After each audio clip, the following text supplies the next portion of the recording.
Aujourd'hui, avec la baisse de l'usage des espèces, les entreprises et les ménages ont l'essentiel de leur argent déposé sur leur compte bancaire. La monnaie commerciale est donc devenue la monnaie la plus utilisée par les entreprises et par les ménages. L'évolution de l'usage des paiements a également favorisé l'apparition de la monnaie électronique ou des monnaies locales. Nous allons donc détailler la monnaie commerciale d'une part, la monnaie électronique d'autre part, et enfin les monnaies locales.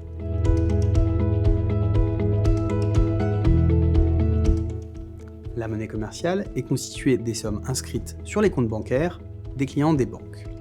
Cette monnaie dite scripturale représente aujourd'hui 90% de la monnaie en circulation, les 10% restants étant constitués de pièces et de billets. On dit que la monnaie commerciale est émise par les banques commerciales car les crédits octroyés par ces banques commerciales sont la source directe des dépôts bancaires. D'où l'expression « les crédits font les dépôts ».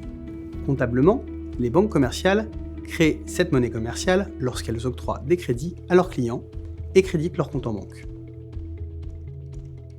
Le consommateur utilise ensuite cette monnaie créée à travers différents moyens de paiement comme le virement, la carte bancaire, le chèque ou, depuis peu, le téléphone.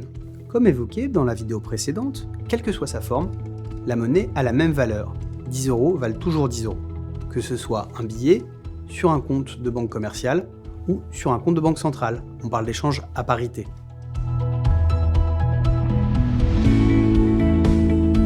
La monnaie électronique s'est développée au fil des évolutions technologiques et du développement des achats sur Internet.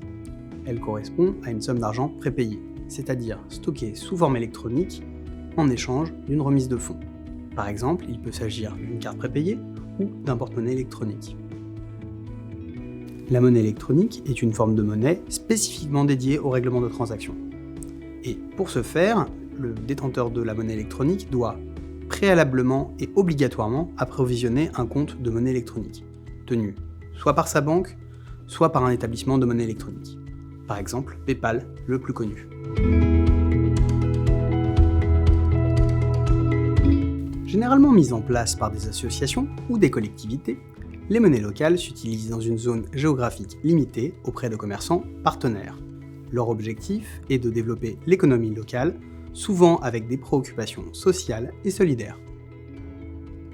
Les monnaies locales, telles que l'épi lorrain, le sco basque ou l'abeille du Lot-et-Garonne, répondent à des obligations légales et des conditions strictes.